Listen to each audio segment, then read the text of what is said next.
우리 하나님 말씀 좀 같이 살펴보도록 하겠습니다. 하나님 말씀은 누가복음 19장입니다. 누가복음 19장 말씀 다 찾으신 줄 알고 한 절씩 교독하도록 하겠습니다. 예수께서 여리고로 들어가 지나가시더라. 삭개오라 이름하는 자가 있으니 세리장이요 또한 부자라.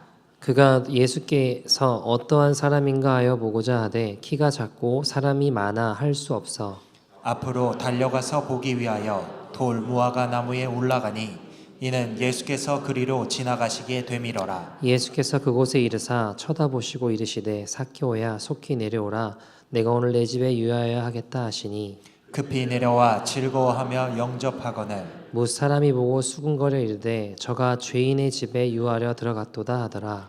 삭개오가 서서 주께 여짜오되 주여 보시옵소서 내 소유의 절반을 가난한 자들에게 주겠사오며 만일 누구의 것을 속여 빼앗는 일이 있으면 내 갑절이나 갚겠나이다. 예수께서 이르시되 오늘 구원이 이 집에 이르렀으니 이 사람도 아브라함의 자손이미로다. 인자가 온 것은 잃어버린 자를 찾아 구원하려 함이니라. 아멘. 네. 교회 어떤 아이가 요즘에 학교 가기 전에 교회 와서 새벽기도 와가지고 기도하고 학교를 가더라고요. 그래서 참 귀하다는 생각이 들었습니다. 근데 이제 이 아이가 부모님이 교회를 안 다니시는데 얘랑 자기 동생이랑 교회를 와요. 이제 제가 저희 교회가 핀치 쪽에 있을 때 이제 오게 되었는데 귀하다라는 생각이 이렇게 들면서 예전의 모습들을 가만히 생각해 보니까 동생이랑 싸우던 모습이 있었는데 사실 가만히 생각해 보면 뭐 아주 엄청나고 특별하고 엄청 심각한 어떤 일 때문에 싸우는 게 아니더라고요. 아주 별일 아닌 단순한 작은 일로 얘가 뭐 이렇게 했다고 제가 뭐 저렇게 했다고 그 들어보면 별일 아니에요. 근데 화가 나가지고 두들겨 패고 싸우고 막 그러더라고요 보니까. 여러분 근데 우리도 가만히 생각해 보면 어릴 때 생각해 보면 학교 다닐 때 보면 뭐 책상 이렇게 있으면 가방 세워놓고 금 넘어왔다고 짝꿍이랑 싸우고 지우개 넘어왔다고 내 거라고 잘라버리고 뭐 이러고 여러분 안 그러신 것 같은데 네 어쨌든 별거 아닌 일로 어릴 때 싸우던 것들을 많이 봐요. 근데 여러분 어릴 때는요 어떤 사람이 이겼냐면 그냥 목소리 큰 사람이 이겼어요. 힘이 센 사람이 이겼습니다. 둘이 싸우면요 코피 터진 쪽이 지는 거예요. 코피 안 나면 이기는 거였습니다. 그냥 치고받고 주먹질하고 싸우고요 힘 센 사람이 이기는 거였어요. 근데 여러분 시간이 지나다 보니까 힘이 센 사람이 이기는 게 아니고 어떤 사람이 이길까 가만히 보니까 돈 많은 사람이 이기는 것들을 보게 되더라고요. 그러지 않나요? 막 극악무도한 짓을 저질렀는데도 보면 돈 많아서 변호사 잘 사가지고 어떻게 잘 별일 아니다시 넘어간 일들이 얼마나 많습니까? 이 세상이 이래서 되나? 라고 싶은 일들을 보게 됩니다. 권력이 있는 사람이 이기게 되는 것들을 보게 되었습니다. 그런 경우 있잖아요. 누구누구 아들이다 뭐 그러면은 누구누구 친척이다 하면 뭐든지 일사천리로 금방금방 진행이 되는 것들도 봤습니다. 저도 사실 어릴 때 동생이 백혈병 커버 뇌종양이었잖아요. 뇌종양 걸렸을 때 집안의 분위기가 되게 심각했어요. 애가 어릴 때도 백혈병이었는데 이번 뇌종양이냐 어떡하냐. 그래서 병원을 알아보던 중에 친한 친척은 아닌데 조금 먼 친척 중에 삼성 쪽에 조금 높으신 분이 계셨어요. 어떻게 아무튼 이야기가 돼가지고 처음에는 그쪽에 삼성병원을 전화하니까 뭐 그 교수님 만나는데 엄청 오래 걸린다 했거든요. 뭐 몇 달 뒤에 만날 수 있다고 했어요. 근데 그 친척분이 전화 한 통화 하니까 다음 주에 바로 잡아주더라고요. 그래서 제가 이게 뭔가 이런 생각이 어린 나이였지만 이게 도대체 뭐지? 라는 생각이 조금 들었던 것 같아요. 그러면서 이제 뭐 누구누구 어떤 분 친척분이가 들으셨다고 하면서 동생을 이렇게 그 교수님이 만나 주더라고요. 물론 그 병원에서 뭐 수술하고 그런 건 아니에요. 이제 다른 병원도 알아보고 했었는데 어쨌든 그런 일들이 세상에는 참 비일비재하다는 것들을 봐요. 그러니까 어릴 때는 분명히 힘이 센 사람이 이겼거든요. 근데 시간이 지나다 보니까 돈이 더 많고 권력 있는 사람들이 이기게 된다는 것들을 보게 돼요. 제가 알고 있는 어떤 동생이요. 한국에 되게 유명한 큰 대기업인데 거기 3명 뽑았나? 1,000명이 지원했어요. 근데 그 제가 아는 어떤 동생의 친척 중에 그쪽 그 기업의 뭐 임원인지 뭔지 아무튼 뭐 그런 사람이 있었던 것 같아요. 3명씩 면접 보러 들어갔는데 제가 아는 어떤 동생이 거기 면접 보러 3명 같이 들어갔을 거 아니에요. 양옆에 한 사람씩 있었대요. 그래가지고 가운데 있는 제가 아는 어떤 애 보고 야 그럼 네가 누구누구 삼촌이 누구누구 맞냐 그러더래요. 그래서 맞다 그러니까 그 자리에서 3명이 그냥 합격하다 1,000명 중에 3명 뽑는데 그 자리에 옆에 있던 사람이 그 나머지는 스펙이 어떻고 뭐 어쩌고 저쩌고 해도 상관이 없는 거예요. 얘는 그냥 고등학교 졸업했었거든요. 그 1,000명 중에 3명을 뽑는데 그냥 그 자리에 얘가 친척이란 이유로 옆에 양옆에 있는 애들이 그냥 뽑히더라고요. 그 제가 그 얘기를 들으면서 야 이게 말이 되나 이게 말이 되나 나이가 들면서 느끼게 되는 것 중에 하나가 힘이 센 사람이 강한 게 아니라 돈과 권력을 가진 사람이 강하더라는 거였습니다. 그래서 여러분 우리가 TV나 드라마 같은 데 보면 그런 거 있잖아요. 막 나를 힘들게 한 사람 있으면 어떤 생각을 가지죠. 막 내가 더 힘을 가져가지고 누구는 복수를 뭐 어떻게 하고 뭐 이런 것들을 리벤지를 내가 어떻게 하겠다고 내가 힘을 키워가지고 막 배신한 사람을 향해 뭐를 가나요? 이를 갈죠. 제가 원했던 대답은 아닌데 복수의 칼날을 갈잖아요. 복수의 칼날을. 그래서 이게 아닌데 그죠? 복수의 칼날을 갈잖아요. 그래서 자수성가 막 해가지고 능력 가져서 배신자 앞에 복수를 하는 것을 보게 됩니다. 결국 세상은 똑똑하고 돈 많은 사람이 지배하는 것을 보게 돼요.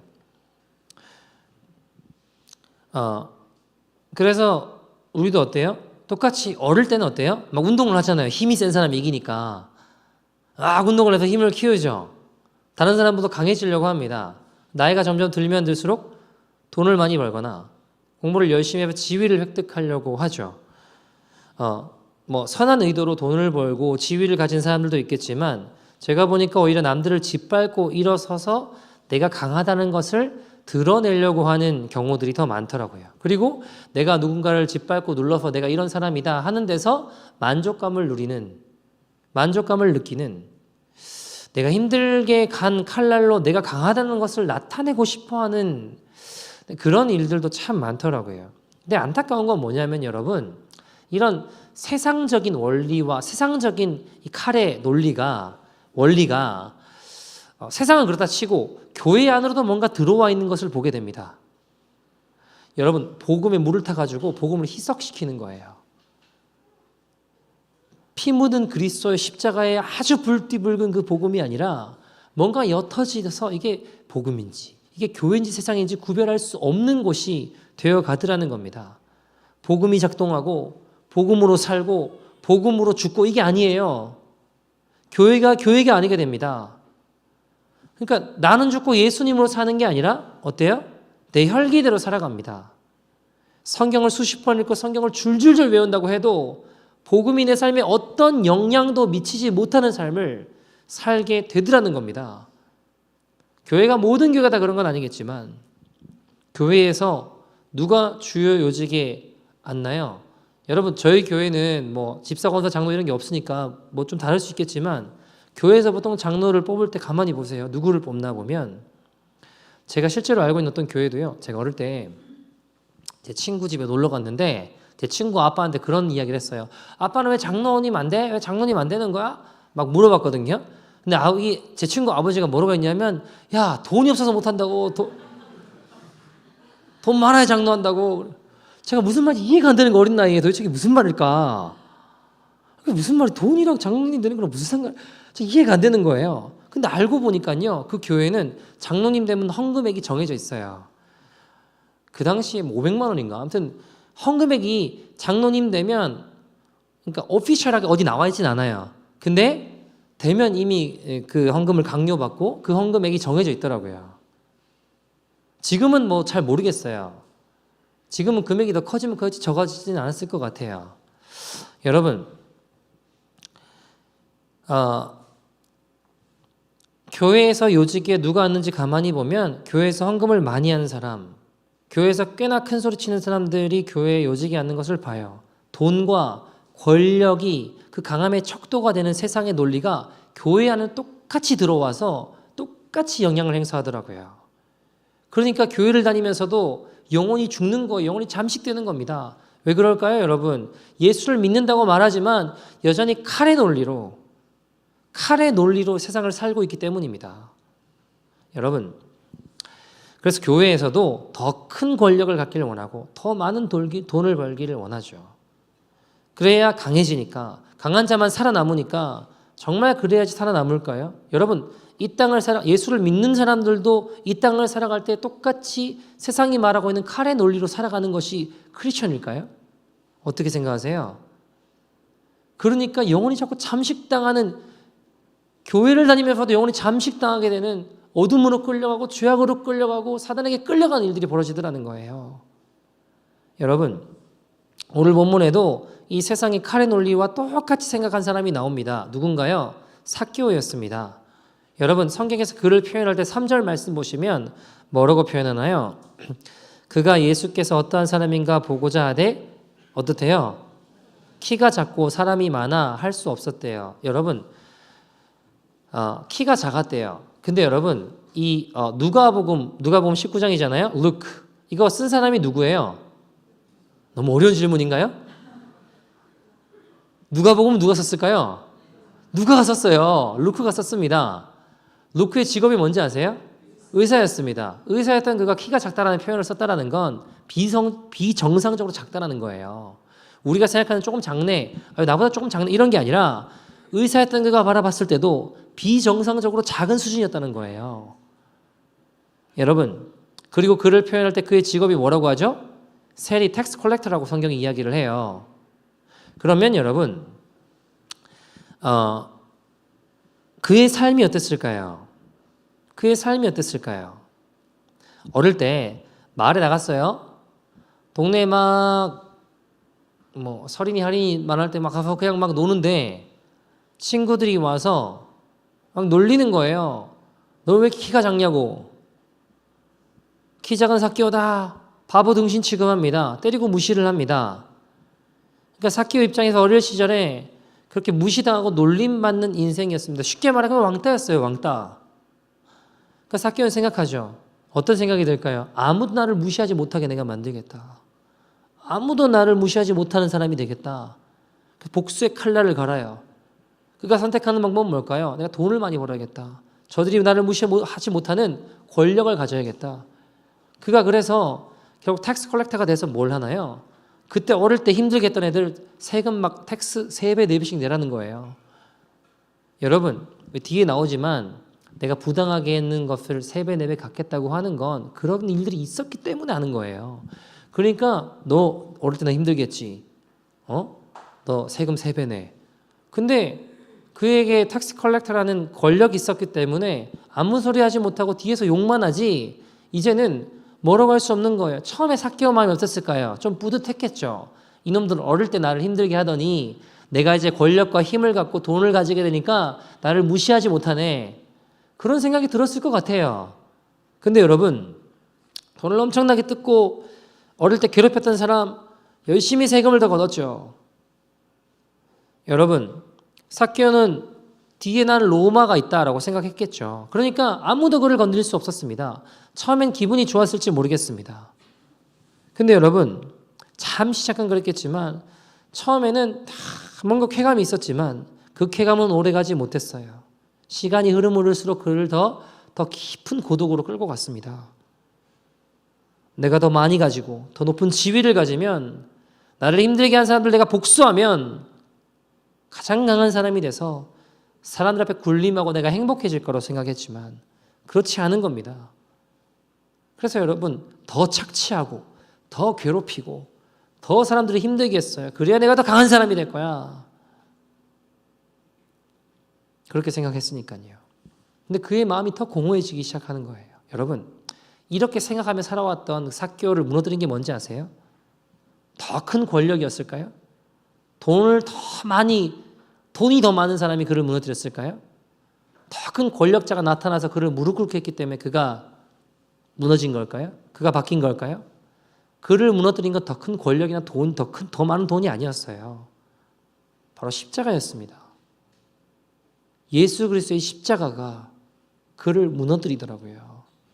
어느 날 예수님께서 뽕나무에 올라가 있는 삭개오를 찾아오셔서 분노와 마음의 응어리가 져 있는 그를 향해 삭개오야, 내가 오늘 너희 집에 유하겠다 하셨습니다. 너 돈 더 많이 벌어야 돼. 더 높은 지위를 가져야 돼. 그래야 사람들이 너를 무시하지 않아. 그래야 네가 더 강한 사람이 돼. 라고 하시지 않으셨어요. 여러분, 내가 더 돈이 많아야지 사람들이 나를 무시하지 않을 거야 라고 생각했던 그가 몸소리치고 있던 그의 마음을 녹인 것은 사랑과 용서의 십자가였습니다. 여러분, 삭개오는 그 용서의 십자가로 변화되었어요. 마음이 녹았습니다. 여러분, 세계를 제패했던 로마를 무너뜨린 건 더 힘이 센 강력한 국가가 아니었습니다. 오히려 그들에게 잡혀 짐승의 밥이 되고 비참하게 죽어나갔던, 저항 한번 해보지 않고 예수 그리스도만 외치며 죽어갔던 그 십자가 복음 앞에 로마는 무너졌습니다. 그들은 저항하지 않았습니다.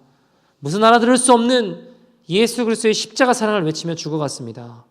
여러분, 예수 그리스도의 십자가를 한 번만 부인하고 한 번만 거절해도 그들은 편안하게 먹고 살 수 있었습니다. 그들은 죽음 앞에서도 환한 미소를 가지고 창과 단창 앞에 예수 그리스도의 십자가 사랑을 외치며 유유히 죽어갔습니다. 도저히 망할 수 없어 보이던, 세상 모두가 부러워하던 강대국이었던 로마는 바로 칼이 아니라 십자가에 무너졌습니다. 제가 연세대 어떤 교수님이 그런 얘기 하더라고요. 여러분이 행복하다고 생각하는 조건, 뭐 돈이 되었건 명예가 됐건 그런 거 있잖아요. 그게 불행의 조건이라고. 예를 들어 여러분, 내가 1,000만 불 가지면 행복할 거야. 1,000만 불 벌면 어떻게 될까요? 2,000만 불 생각나요. 2,000만 불 쫓아가게 돼요. 1,000만 불 가지면 행복할 거야. 이걸 잃어버릴까 봐 두려워하게 됩니다. 행복의 조건이 없게 되는 사람이 진짜 영원한 행복을 가질 수 있다고 이야기하더라고요. 여러분, 명예도 마찬가지예요. 오히려 행복의 조건이 불행의 조건이라는 겁니다. 그 아무 조건이 없어도 행복할 수 있는 사람이 진짜 영원히 행복할 수 있다라고. 여러분, 저는 그것이 삭개오가 만난 십자가라고 생각합니다. 칼을 쥐고 싶어 했던 삭개오에게 주님은 뭐를 쥐으셨을까요? 십자가를 쥐으셨습니다. 십자가를 가지자 더 가지려고 몸부림치며 애썼던 그가, 그렇게 강해지려고 몸서리쳤던 그가 오히려 그렇게 추구하던 것들을 어떻게 해요? 나눠주잖아요. 오히려 그의 기준에서는 약해지는 삶을 살게 돼요. 내가 이 돈 붙잡아야 내가 더 강해질 수 있어 하고 악착같이 사람들을 괴롭히면서 돈을 걷어냈는데, 이제는 그 붙잡던 돈을 어떻게 한다고요? 내 재산의 절반을 나눠주고, 내가 부당하게 걷어들인 게 있으면 3배, 4배 갚겠다고 이야기하지 않습니까? 여러분, 그럼 그의 삶이 약해졌을까요? 이젠 완전 세상의 기준과 정반대 아닙니까? 더 많이 가지고 더 높아져야 돼. 그래야 강해지는 거잖아요. 그는 완전히 반대로 용서와 사랑의 삶을 살아가요. 근데 그의 삶이 어떻게 됐을까요? 성경에 나와 있지는 않지만 전 그랬을 것 같아요. 저 사람 진짜 삭개오 맞냐고. 그의 재산을 가난한 사람들에게 막 나눠주고, 나한테 부당하게 텍스를 거친 사람이 있으면 내가 4배를 갚겠다고 진짜 4배를 막 나눠주는 거예요. 어떤 일이 벌어질까요? 저는 시간이 흐르면서 그는 그 마을에 존경받는 인물이 됐을 거라고 생각합니다. 여러분, 그를 아무도 무시하지 않고 오히려 그를 존경하는 사람들이 늘어났을 거예요. 여러분, 십자가는요, 사랑과 용서의 삶을 살게 합니다. 사랑과 용서의 십자가의 삶은 때로는 우리가 원하지 않을 수 있습니다. 왜 그럴까요? 무시당하고 약해 보일 수 있잖아요. 근데 여러분, 정말 끝까지 그렇게 살면요, 아무도 우리를 함부로 하지 못합니다. 왜요? 하나님이 그를 높여주시니까요. 고린도전서 1장 18절에 뭐라고 이야기하나요? 십자가의 도가 멸망하는 자들에게는 어떻대요? 미련한 것이지만 구원을 받는 우리에게는 어떻대요? 하나님의 능력이 됨이니라. 하나님의 능력이 됨이니라. The power of God. 구원을 얻는 우리에게는 어떻대요? 하나님의 능력이 되는 것이 십자가입니다. 근데 여러분 이 십자가의 도를 모르는 이들에게는 세상 사람들에게는 그게 미련해 보인다고 이 성경 이야기를 해요.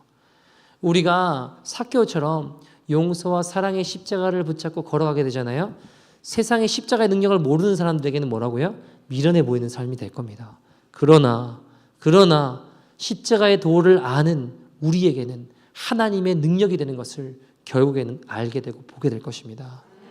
여러분, 제가요,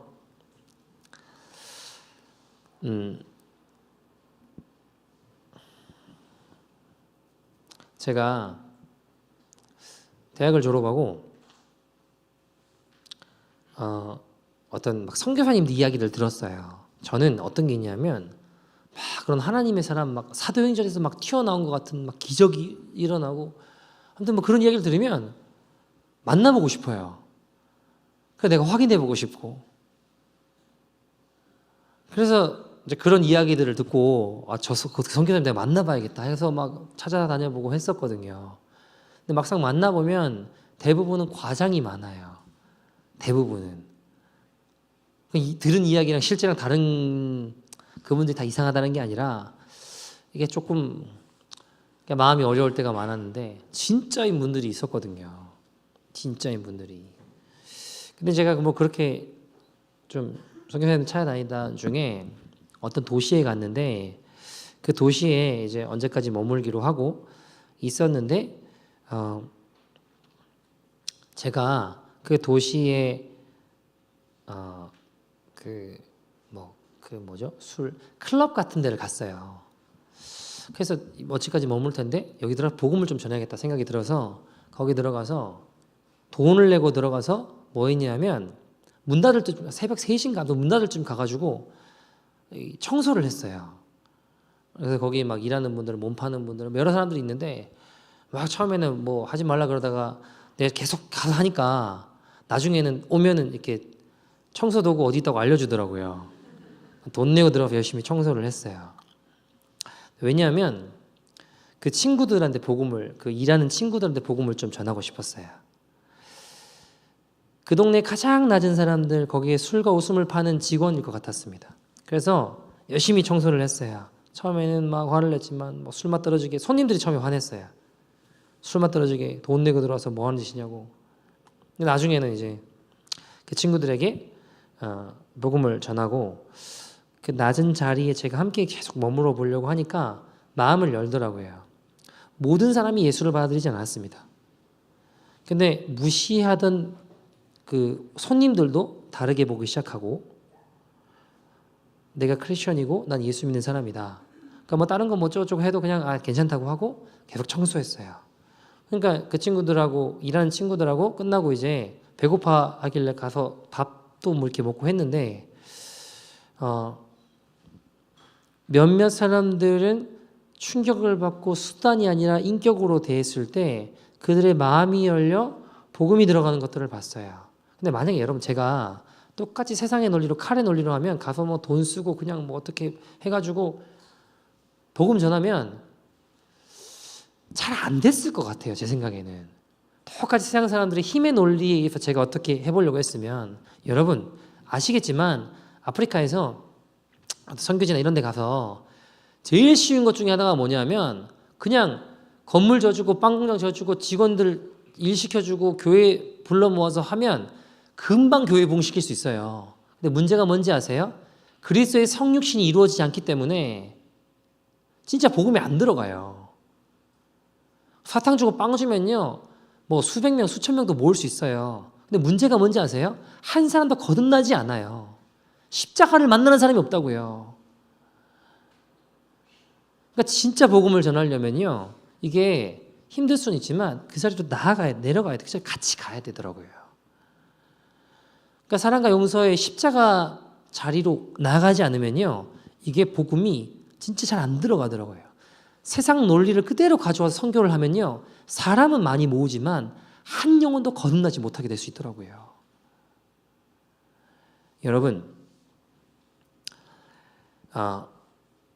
사랑과 용서의 십자가로 나아가면 그때 진정한 강함이 드러나요. 하나님의 강함이 드러나게 돼요.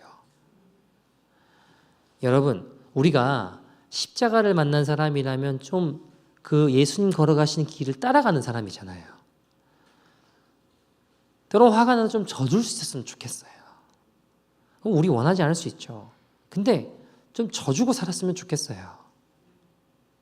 그러면 그리스도의 온전한 연합을 이룰 수 있습니다. 여러분 예수님 보세요. 죽기까지 져주시잖아요.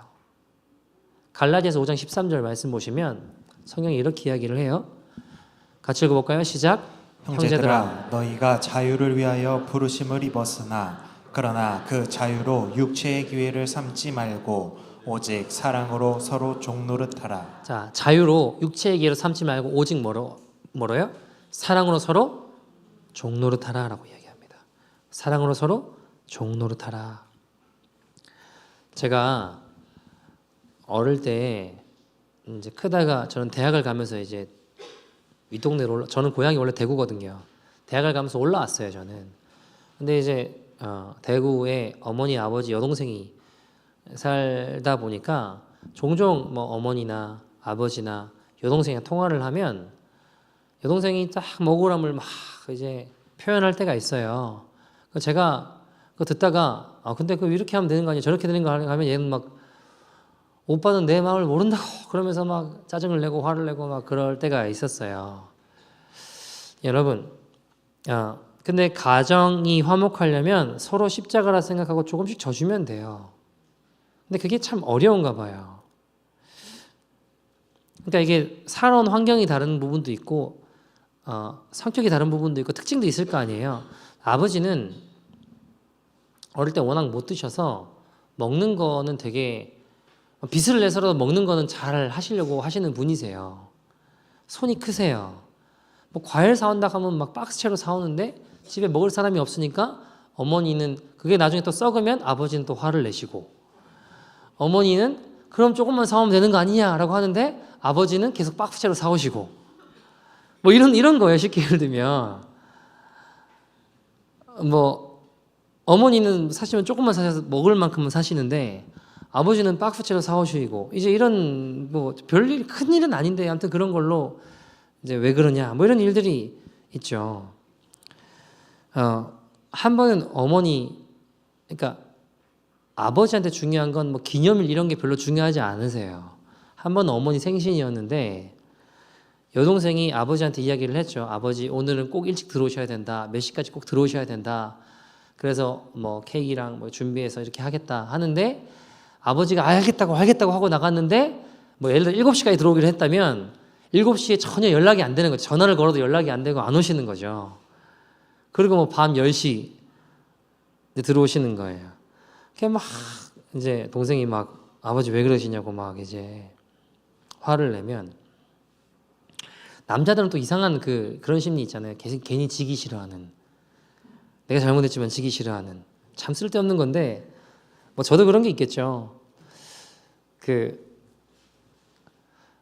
여자 성도님들은 뭐 제가 뭐 특별한 건 아니지만 남자들은요 가르치려고 하면 좀 싫어해요. 그래서 잘못했다는 생각은 드시니까 돌아오셔서 어머니 주무시기 전에 어머니 앞에 잠들기 전에 들어가서 생일 축하한다고 미안하다고 이렇게 하면 좋은데 아버지는 이제 그게 어색하신 거예요. 그러니까 들어가시면 당신은 사랑받기 위해 뭐 이러면서 들어가셨어요. 근데 이제 이제 그러시면서 뭐 그런 일들이 있는데 그런 이야기를 같이 나눴던 것 같아요. 옳고 그름이 중요한 게 아니라 서로 희생하고 져주면 가정이 화목해질 거라고. 동생이 하는 말이 틀렸다는 게 아닌데 아버지와 어머니 어떤 생활 습관이 이런 걸 바꾸는 게 쉽지 않으니까 무시하는 게 아니라 오랫동안 한 습관에 젖어 샀으니까 단시간에 바뀌는 게 젊은 사람들보다는 어렵잖아요. 그러니까 이제 그런 이야기를 해줘도 왜 엄마는 안 바뀌냐 아빠는 안 바뀌냐 하기보다 좀 져주고 이해해주면 천천히 바뀌어가실 거라고. 여러분 세상에 지고 싶어하는 사람 있어요? 그런 사람 없어요. 그죠? 싸워도 다 보면 내가 옳다라고 생각하니까 싸우는 거잖아요. 내가 잘못했다고 그러고 싸우는 사람 없잖아요. 그죠? 그러니까 내가 옳다라고 생각하니까 싸우는 거잖아요. 그러니까 좀 져주면 좋겠다. 손해보고 싶은 사람 없어요. 억울하잖아요. 잘못한 거 없는데. 근데 그럴 때 한번 예수님 생각해 봤으면 좋겠어요. 누구보다 손해보시고 누구보다 억울하시고 누구보다 죄 하나 없으신 그분이 너무 억울하고 비참하게 우리를 위해 죽기까지 말없이 져주셨어요. 우리가 이걸 기억한다면 서로 져주는 용서의 사랑의 십자가를 지고 걸어갈 수 있을 거라고 생각합니다. 여러분, 칼로 다스리고 군림하기보다 십자가 사랑으로 져주면 존경받는 부모가 될 수 있고 존경받는 남편이 될 수 있고 존경받는 아내가 될 수 있고 존경받는 자녀들이 될 줄 믿습니다. 그게 진짜 강함이에요. 그게 진짜 강함입니다. 십자가를 붙잡고 걸어가는 것이 진짜 강함입니다. 여러분 기억하십시오. 칼보다 강한 것은 십자가입니다. 여러분 어떻게 사시겠습니까? 결단하십시오. 아직도 좀 더 가져보려고 싸우시겠습니까? 아직도 좀 더 높아져 보려고 몸서리치겠습니까? 칼을 휘두른 인생은 결국 망합니다. 칼로 흥한 인생은 결국 칼로 망하게 되어 있습니다. 여러분 언제까지 예수 믿는다고 하면서도 칼을 쥐려고 남들 밟고 일어서려고 하시겠습니까? 세상에서는 미련해 보일지 모르겠지만 주님 보시기에 진정으로 강한 십자가를 지는 저와 여러분 되기를 소원합니다. 하늘의 능력을 하나님의 능력을 경험할 수 있는 저와 여러분 되기를 간절히 소원합니다. 어떤 성도님을 저희 교회는 아닌데 제가 만난 적이 있어요. 상담을 하고 싶다 해서 만났습니다. 그분 자녀가 올해 언제 토론토 대학으로 올 수 있을 것 같다고 만나겠다. 다른 지역에 사는 분이었어요. 근데 이분은 평생 칼의 논리로 인생을 살아온 분이셨습니다. 내 영혼이, 내 인생이 그래야 잘 된다라고 생각했던 분입니다. 열심히 사셨습니다. 모든 일이 술술술 풀려가는 것 같았습니다. 더 가지고, 더 높은 자리, 더 군림으로 이 세상을 이길 수 있다, 더 강해질 수 있다, 그걸 믿고 살아온 분입니다. 그런데 그렇게 잘 인생이 풀려갈 거라고 생각했던 어느 날 모든 것이 막히기 시작하는 거예요. 진행됐던 영주권도 뭔가 문제가 생기기 시작하고 아내분이 약사셔서 약국을 하셨는데 그 약국도 문이 닫히게 되는 일들이 벌어지게 됩니다. 그러니까 여러 가지 경제적인 어려움도 생기고 여러 가지 어려움들이 생기면서 자녀들하고 관계도 틀어지기 시작해요. 아이들이 막 지내려고 하면 막 나가려고 밖에 나가고 아빠랑 못 살겠다 막 그러고 처음에는 막 너무 화가 나더래요. 내가 지금까지 무슨 고생을 하고 누구를 위해서 어떻게 살았는데 내가 다 니네 잘 되려고 하는 일들인데 어떻게 나한테 이럴 수 있냐고 막 너무 화가 나고 속상하고 힘들으셨대요 마음이. 그런데 여러분 붙잡을 수 있는 것이 아무것도 없게 되니까요 완전 사면초가에 딱 처하니까 뚫려 있는 것이 어디밖에 없어요. 하늘밖에 없잖아요. 뭐가 보일까요? 붙잡을 수 있는 것이 아무것도 없는 상황이 되니까 그때 십자가가 보이더래요.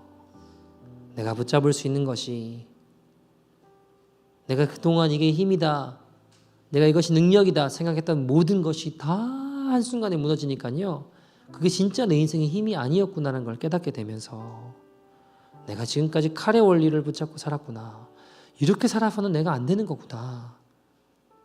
예수님만을 구해야겠다. 십자가를 붙잡아야겠다.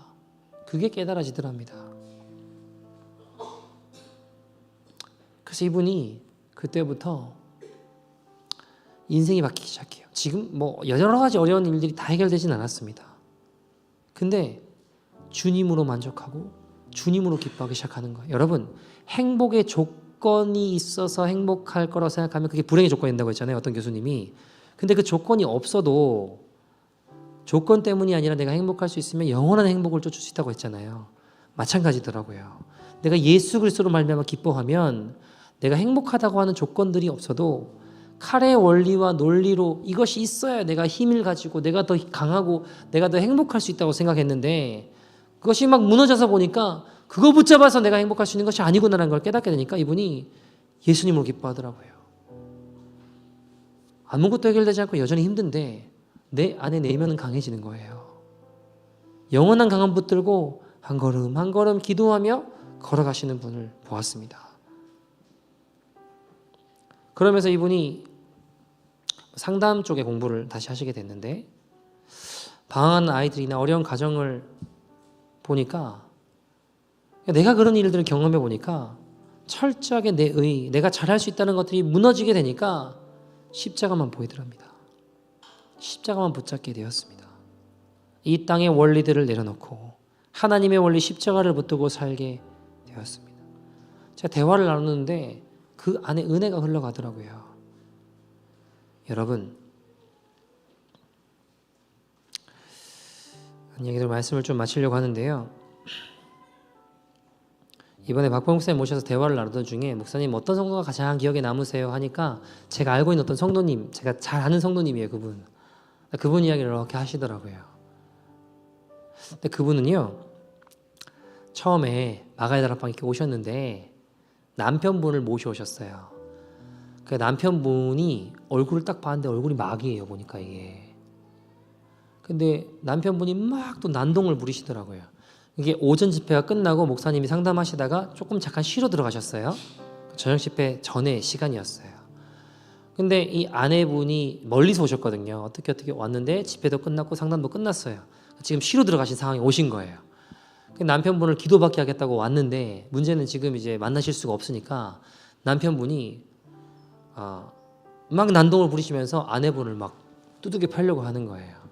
그래서 말렸죠. 아무튼 어떻게 하다가 박병 목사님 내려오셨어요. 내려오셔서 그분들 남편분을 기도해 주시고 목양실로 불렀는데, 그 아내분에게 이렇게 말씀했어요. 성도님, 남편분은 양신 역사가, 마귀 역사가 있는 것도 맞는데 이분은 진짜 몸이 아픈 분이라고. 그러니까 치료를 받으셔야 된다고. 치료를 안 받으면 그 약한 틈으로 사단이 더 역사할 수 있기 때문에 몸을 치료해야 된다고. 기도받는다고 해결되는 게 아니라고. 이거는 우리가 다 해드릴 테니까, 다 도와드릴 테니까 치료 받으시라고. 목사님 그렇게 말씀하시면 병원 데려가는 건 누가 데려가야 될까요? 제가 데려가야죠. 뭐 어떡해요. 가지고 그분 집이 되게 멀었어요. 차 타고 한참 가가지고 모시고 만나서 갔는데, 근데 참 그 여자분이 위험하더라고요. 남편분이 좀 이렇게 막 화가 나면 막 칼도 들고, 아무튼 이게 위험한 상황들이 많아요. 그래서 그분 남자 성도님을 이제 데리고 모시고 병원을 다니기 시작했어요. 이야기도 나누고. 근데 이분이 원래는 좋은 분이셨어요. 좋은 분이셨는데 해외에 어떤 뭐 일을 하러 가셨는데, 뭐 거기서 막 복음도 전해 보려고 하고 하다가 이제 여러 가지 어려움을 겪으시면서 이분이 많이 망가지신 거예요. 근데 어쨌든 망가신 이후에 그 아내분이 어쩔 때는 막 두들겨 맞아가지고 막 여기저기 막 부어 있기도 하고, 아무튼 너무 어려운 일들이 많았습니다. 이 남자분이 너무 힘들게 하니까 여자 성도님이랑 이야기하면서 제가 뭘 충격받았냐면, 이 여자분이 내가 이 사람을 떠나면, 이 사람을 버리면 이 사람 지옥 갈 거라고, 나도 지옥 갈 거라고, 그럼 어떡하냐고. 제가 그 말이 너무 충격이었어요. 성도님 뭐 좀 피하시고 어떻게 하고 막 이런 이야기를 하고 이러면 안 된다고 그러고 막 하는데, 그분이 저한테 딱 뭐라고 하냐면, 내가 이 사람 놔두면 이 사람 지옥 갈 거라고. 제가 너무 충격을 받고, 근데 같이 기도하고 예배드리고 치료해드리고 했는데 이분이 조금씩 좋아지셨어요. 나중에 이제 남편분이랑 마가의 다락방 앞으로 이사를 오셨더라고요. 그래서 매일 예배드리시고 막 이러면서 다시 제가 만난, 캐나다 오고 난 다음에 다시 한번 한국 갔을 때 뵀는데, 남자분을 만났는데 너무너무 평온하고 너무너무 좋은 분으로 바뀌었어요. 그리고 돌아가셨죠. 근데 여자분은 어떤 분이셨냐 하면, 하나님 기뻐하시는 일을 하고 싶은데 돈도 없고 가진 것도 없고 할 수 있는 것도 없고 하니까 마가의 다락방에 올라오는 길이 있는데, 거기가 저희가 이제 세면 작업하고 하다 보니까 막 울퉁불퉁한 데도 있고 막 그랬어요. 거기 길이. 그럼 좀 울퉁불퉁한 곳에는 아기 유모차 같은 거에 돌을 넣어가지고 올라오시다가 울퉁불퉁하고 파인 곳이 있으면 거기 돌을 집어넣고 뭐 그러다가 올라다가 누가 올라오는 것 같으면 풀밭에 숨으시는 거예요. 누가 볼까봐. 그냥 하나님 기뻐하신 대로 하고 하나님만 아는 그런 일 되고 싶은데 누가 보면은 내가 이거 한다는 거 알 거 아니에요. 또 숨어 계시다가 또 차가 올라가면은 또 나오셔가지고 울퉁불퉁한 데 또 돌 집어넣고 막 그러시던 분이셨어요. 한 번은 오셔가지고 뭐라고 하시냐면 어떤 분이 눈을 잃게 됐거든요. 근데 이분이 와서 질문하는 게 뭐냐면 자기가 하나님께 드린 게 아무것도 없대요. 그래서 내 눈을 그분한테 드렸으면 좋겠다. 근데 혹시 내가 눈으로 범죄 많이 했는데 이거 주면 내 죄도 혹시 넘어가는 거냐고 그걸 물어보시더라고요. 이거 내 눈을 난 하나님께 드린 게 아무것도 없는데 나 죄 많고 부족한 인생인데 나 하나님께 드린 게 아무것도 없어서 내 눈을 저 눈이 없는 사람한테 주고 싶은데 혹시 눈 주면 내가 내 죄도 혹시 넘어가는 거 아니냐고 그런 거 물어보시는 분이셨어요. 막 기도원에서 주방에서 막 설거지 하시고 봉사하시다가 막 뛰어 올라오셔가지고 목사님 기도해달라고 왜 그러시냐니까 마음에 또 미워하는 마음이 생겼다고 죄가 마음에 생겼다고 좀 기도해달라고 하루에 막 10번씩 뛰어 오르는 분이셨어요. 나중에는 좀 모아서 오라고 모아서 성도님에게는 예수님의 십자가를 주셨다고 성도님 저한테 기도 안 받으신다고 해도 성도님 십자가 붙잡고 주님 앞에 회개하면 주님 용서해 주니까 그렇게 나오시면 된다고 하시던 분이셨습니다. 여러분 이분은요 세상의 칼의 논리와 힘의 논리로만 사셨다면 일찌감치 모든 것들을 다 정리하고 사셨을 거예요. 근데 그 마음에 하나님 앞에 예수님 십자가 붙잡고 한 걸음 한 걸음 걸어가는 그 모습을 제가 보면서 야 이분은 하늘나라에 박보영 목사님 마음에 가장 귀한 성도로 남아 계신다고 하지만 제 마음에도 보면 야 하늘나라에서는 가장 귀한 자가 될 수도 있겠다라는 생각이 들었습니다. 사랑하는 여러분 어떻게 우리 인생을 살길 원하십니까? 이제는 삭개오처럼 칼을 지려는 모습을 내려놓고 우리도 십자가를 질 수 있는 저와 여러분 되기를 소원합니다. 세상의 논리로 세상의 가치관에 휩싸여서 십자가를 버리지 맙시다. 내가 이기려고 강해지려고 칼을 휘두르기보다 더 많이 가지고 더 높아지려고 올라가려고 혈안되어 있는 넓은 길로 가는 가장 비참한 모습이 아니라 십자가 지고 사랑하고 용서하고 낮은 곳에서 섬기며 머물러주며 말없이 져줄 수 있는 하나님의 사람들 되기를 간절히 소원합니다. 함께 찬양하고 기도했으면 좋겠는데요. 십자가 그 사랑 멀리 떠나서 무너진 나의 삶 속에 잊혀진 주 은혜 주님 돌 같은 내 마음 어루만져 주셔서 다시 주님의 사랑으로 그 십자가로 인도하여 주옵소서. 믿음으로 고백합시다. 십자가 그 사랑 십자가 그 사랑 멀리 떠나서 무너진 나의 삶 속에 무너진 나의 삶 속에 잊혀진 주의 돌 같은 내 마음 어루만지사 돌 같은 내 마음 어루만지사 다시 일으켜 세우실 다시 일으켜 세우실 주를 사랑합니다. 주 나를 보하시고 주 나를 보하시고 난 붙드시니 나는 봄에 높고 나는 봄 외롭고 존귀한 주님의 자녀라.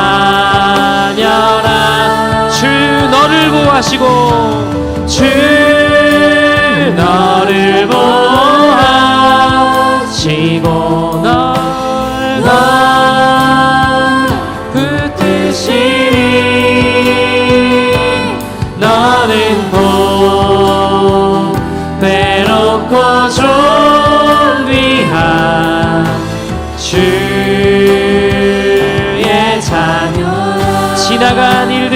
기억하지 않고 지나간 일들을 기억하지 않고 이전에 행한 모든 일 생각지 않으니 주님, 내가 지금까지는 칼의 논리와 세상의 원리로 살았습니다. 그러나 이제는 그 모든 것을 버리며 십자가를 붙잡고 하나님 예수의 십자가를 기억하며 나갈 수 있는 믿음의 인생 되게 하시옵소서. 우리 주님은 사망의 강물과 길을 내시는 분이십니다. 길을 내시는 주, 길을 내시는 주, 내 안에 새 일 행하실, 내 안에 새 일 행하실 주만 바라보리라.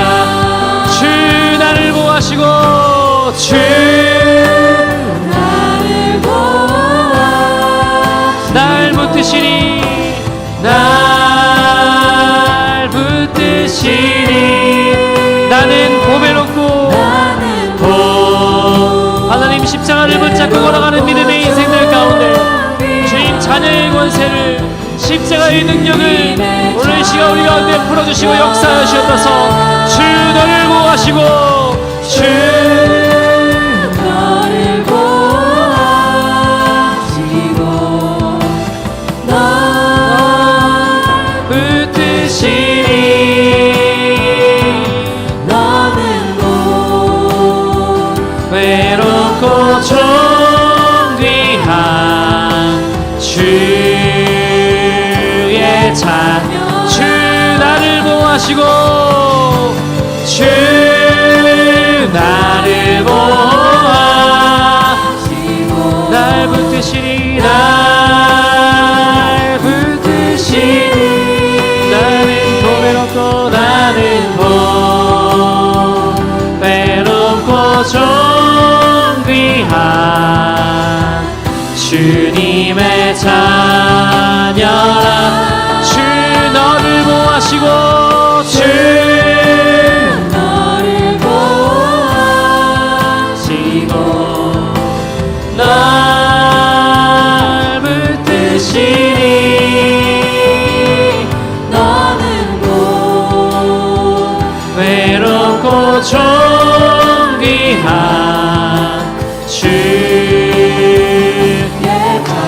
사랑하는 여러분, 지금까지 우리가 삭개오처럼 칼을 쥐려는 모습으로 살아오셨습니까?